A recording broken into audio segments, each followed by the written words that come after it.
right, welcome back everybody. So the other night when I made my homemade Mexican dinner and I had my enchilada bread, anyway, I had quite a bit of dough left over, and whenever I made it, I thought it tasted more like pie crust. So tonight, that's why I'm going to use my leftover enchilada bread dough and make some pies with it. So I'm going to roll it out here.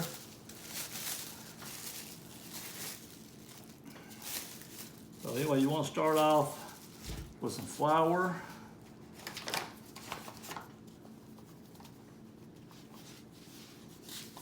Smear that around a little bit like that there. And why you want to use the flour is you don't want the dough to stick to whatever you're rolling on. So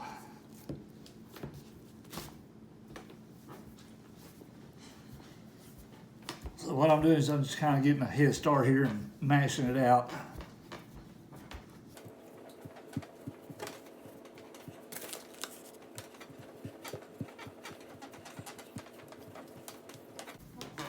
All right, that's a pretty good little head start there, I think.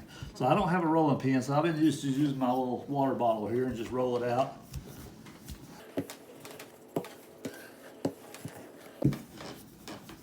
Now, this is my first time trying to make a pie, so I don't know exactly what I'm doing, so just doing the best I can here. I think you have to have this pretty thin, I think.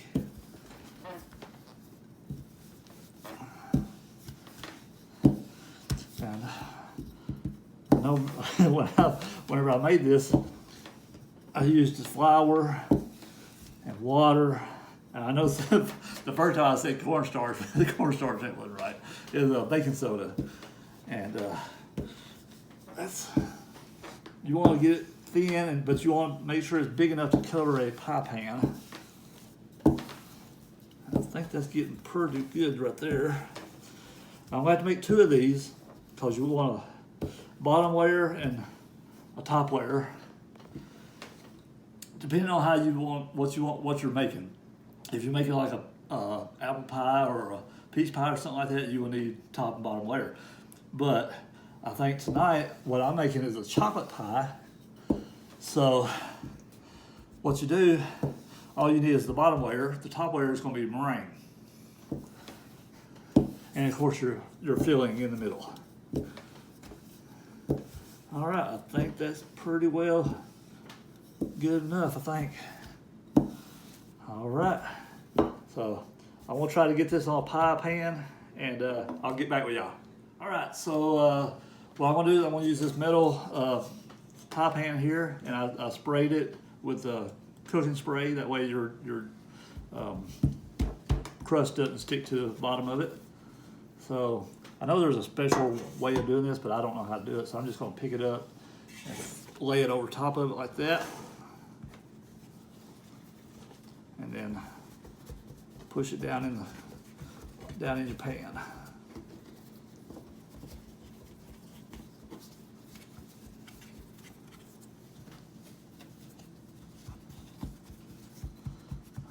Like so. I think that's pretty close to being right. I hope so anyway.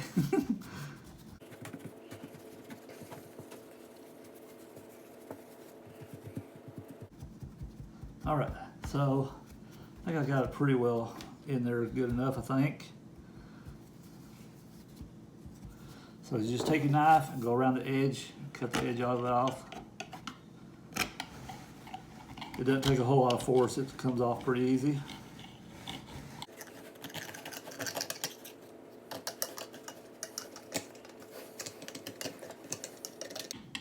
All right, so what's left over, you want to save that. Might be able to use it later on down the road somewhere else. Okay, so after I got my crust in there, I remember Mom used to go around the edges with a fork and mash it down. I'm not real sure why. I don't know if it's just for like decorations or if it helps hold the crust to the pie pan. But I remember her doing it, so that's what I'm doing too.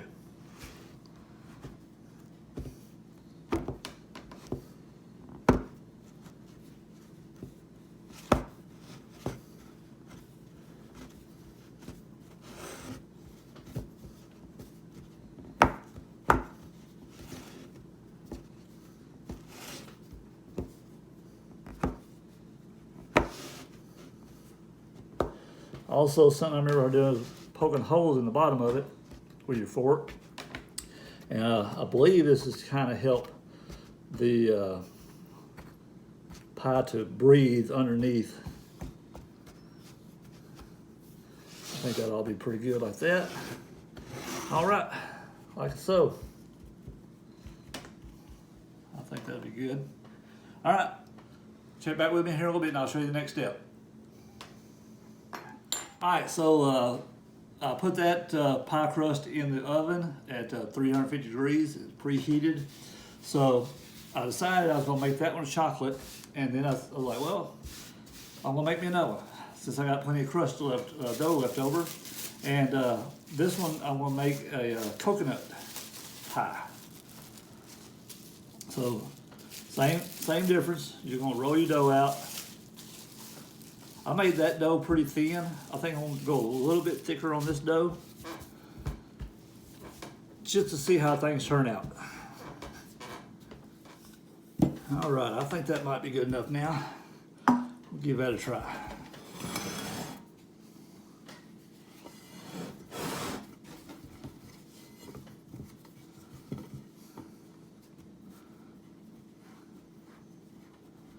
Yeah, that's gonna work right there.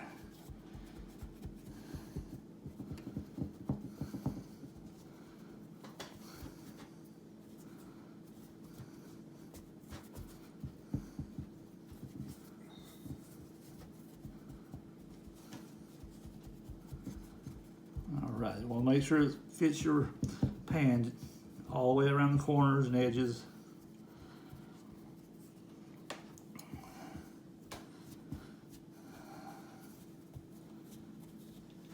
All right, and we're gonna cut it off like we did the last one.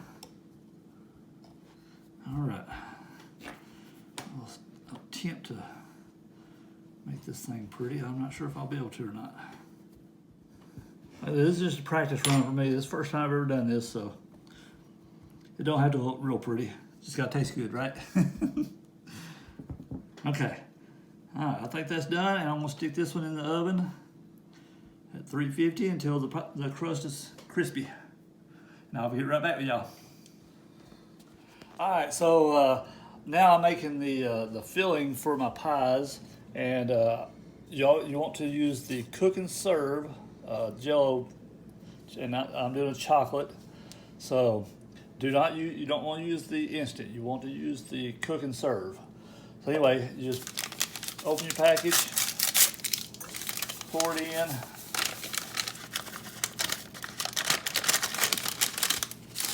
and on the back of the box, it tells you how much milk to use, and it says 3 cups. So anyway, this is the only measuring cup I have. My other one's dirty. This is a half cup. Hadn't done dishes yet. So there's a half. There's 1 cup. Half. 2 cups. Half. And 3 cups. All right. So put that on medium heat, and you won't continuously stir it, but just until it comes to a boil. And get all that mixed up really, really good. All right, so I got it up to a boil. You can see it boiling. So once it starts boiling, you want to turn your heat off. And like I said, right before it starts boiling, you want to make sure you stirring it constantly, vigorously. So now that it's boiling, it's time to pour it into the pie crust.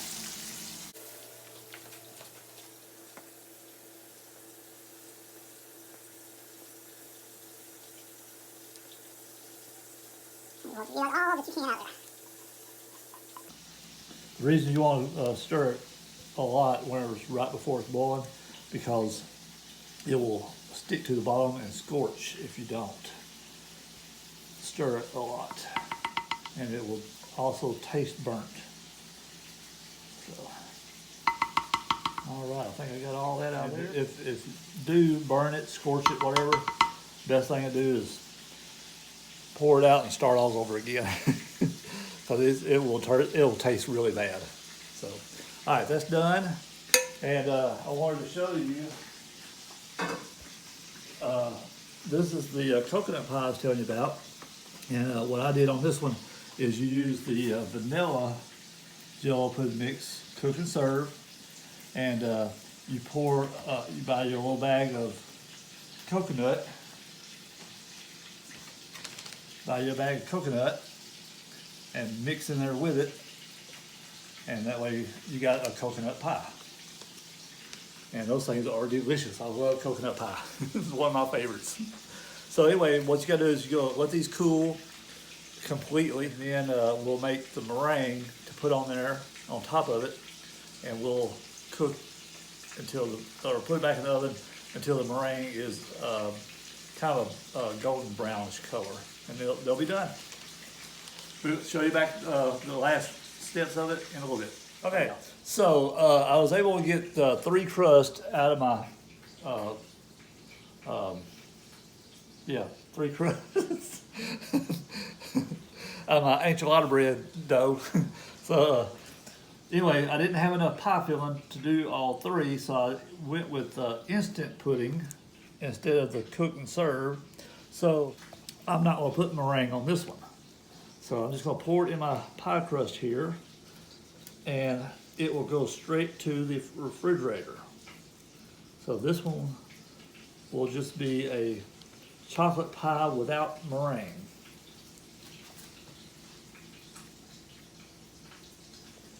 I'm just gonna kind of even it out here, make it look pretty. Make it look like I know what I'm doing.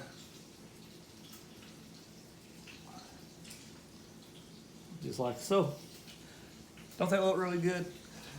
So what you can do, I know kids really love doing this, but since I'm still a big old kid, what's left over on the spoon or in the pan, you can just lick it off. That is so good. Wow. Whoops. Good thing I'm the only one eating this pie. That's good stuff right there. Ah, yum, yum, yum.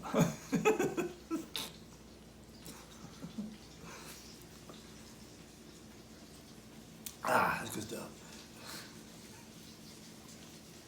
And you get whatever's left in the bottom of there. Good stuff. All right.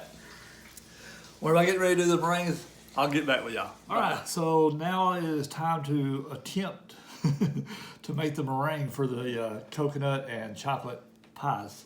So this is my first time doing this, so I don't know what I'm doing. So only from what I can remember, I got a little bit of water on them, so I just dried them off. Anyway, you crack the egg and you bust it in your hand like so, and let the white of the egg fall through your fingers. Fall. There we go. Just like that. That way you still got the yolk part. So anyway, to make the meringue, you're only using the white part of the egg.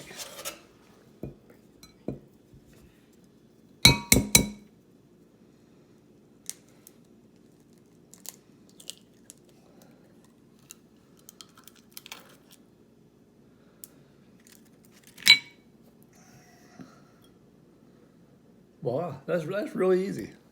Okay, I learned how to do this by watching the master chef, Chef Ramsay. He does this in some of his videos. So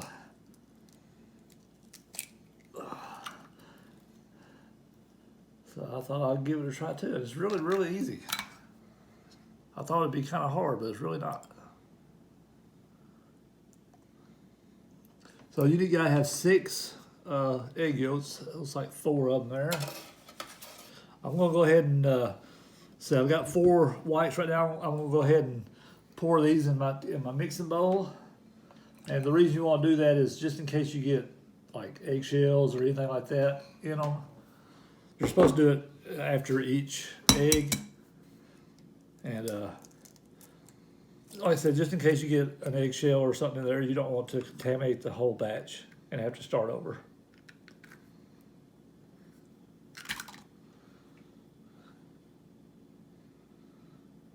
It's like snot.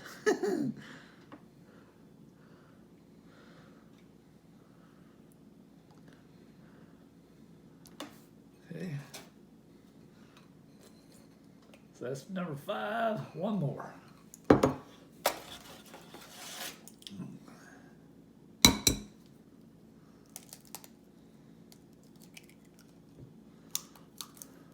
Like I said, this is my first time doing any of this, making pie or the meringue or anything. And so far, I have to say I'm doing a pretty dang good job. So those egg white or yellows there and the shells, those will be going to the chickens. I could fry up the yellow there. The chickens will love the yellow part too. So anyway, so I got my egg yolk. I'm gonna wash my hands real quick and I'll be right back. Okay, so I got my egg whites. I got 6 of them in there. Now the recipe calls for a half a tablespoon of this cream of tartar. Sorry, it's tartar. That's funny sounding. Huh, okay, anyway, that's what it calls for. So the recipe calls for a half of teaspoon, not tablespoon, teaspoon of this cream of tartar. That's funny sounding. So anyway, I didn't have a half of a teaspoon, so I got a quarter, so I'm just gonna use 2 of these. So anyway, get it in there and you go scrape it off the top. Let me use the lid here to scrape it off. That way you can get a good even mixture there. And then one more.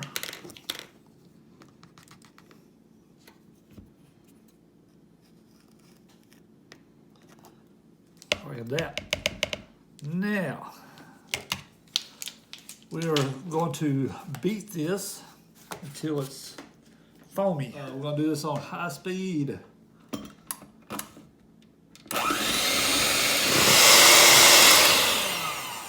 All right, there, I think it was pretty foamy. What do you think? It looks like the top of a beer mug. So I think the next ingredient is sugar. So let me find out how much I need and get the sugar out, and I'll be right back. All right, recipe calls for 12 tablespoons of sugar, and it said to add it in 1 tablespoon at a time while you're mixing until it comes stiff and glossy, the egg yolk, egg whites. So anyway, get started beating and add these in 1 at a time until this comes stiff. All right, here we go. And 1,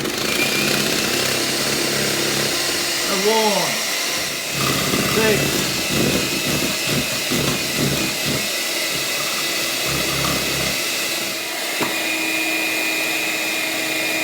12.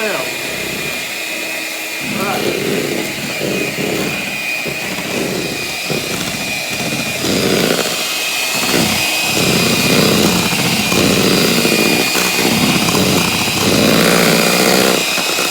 Alright, so I've got it beaten to where it's got the stiff peaks, like it said. It stands up pretty well. It's almost there, but anyway, the next step was one teaspoon of vanilla. Since I don't have a teaspoon, I'm using my quarter teaspoon again, so I'm going to use 4 of these to make 1. 1, 2, 3, 4. All right. Then we'll mix that all in there real good, and it's probably about ready time to put on the pies.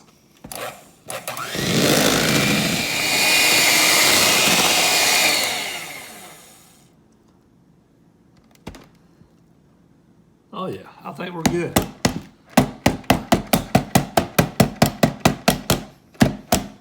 All right, now it's time to put them on the pies. All right, everybody, my pies are done. Don't they look beautiful? Tell you what, this is my very first time ever doing anything like this.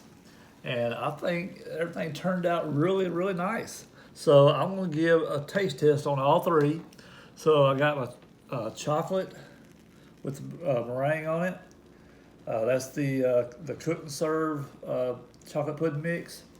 And then I've got my coconut with meringue. That's also the cook and serve pudding mix with the vanilla pudding mix with the coconut shavings in it. And then I've got just a chocolate instant pudding pie here with no meringue. So they turned out really, they look good. Tell you what, I hope they taste as good as they look. So I'm gonna give them all a little try.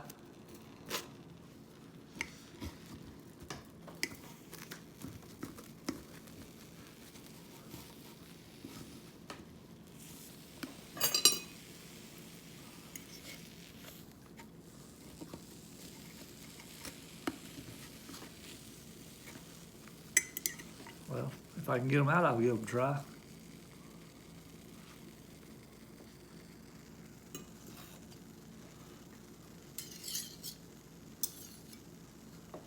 That's over still. I'm gonna let that cool. I'm gonna go ahead and give me a little piece of this one, the chocolate or the coconut.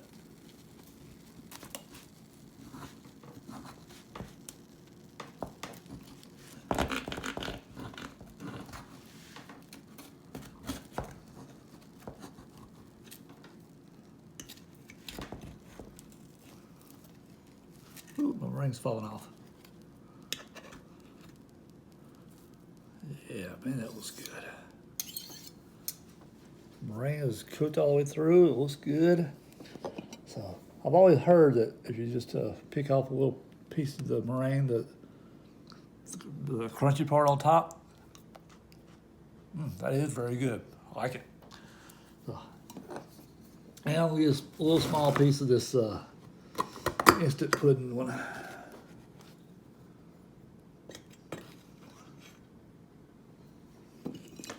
Give all three of them a taste test. So I want to try the pudding one first, just because it's cool.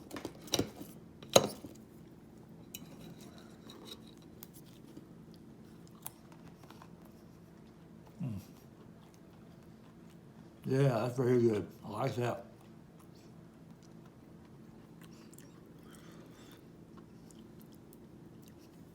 All right, now we'll get the chocolate with the meringue.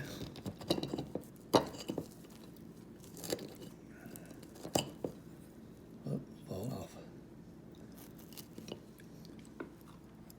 Ooh, hot.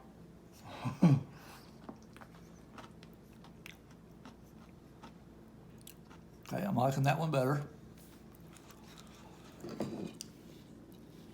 Now the coconut one, let's see what we got here.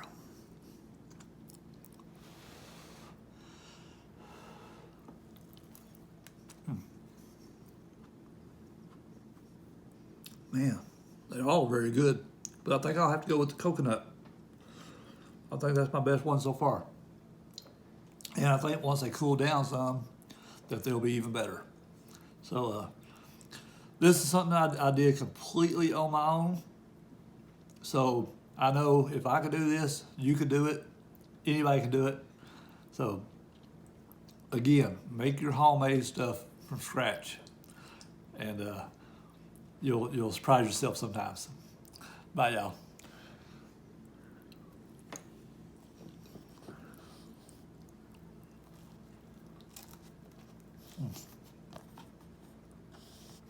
That's some good stuff. Okay, my pies are good and cool. They're at room temperature, and I got my meringue all made up. So I made enough for both pies, so I'm just gonna do half and half. And we'll start with the chocolate.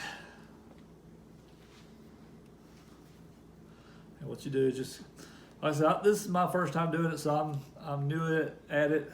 I'm just going off of the recipe and what I can remember what my mom used to do. And this is kind of what she used to do. I remember her spreading it out like this, try to get it good and even.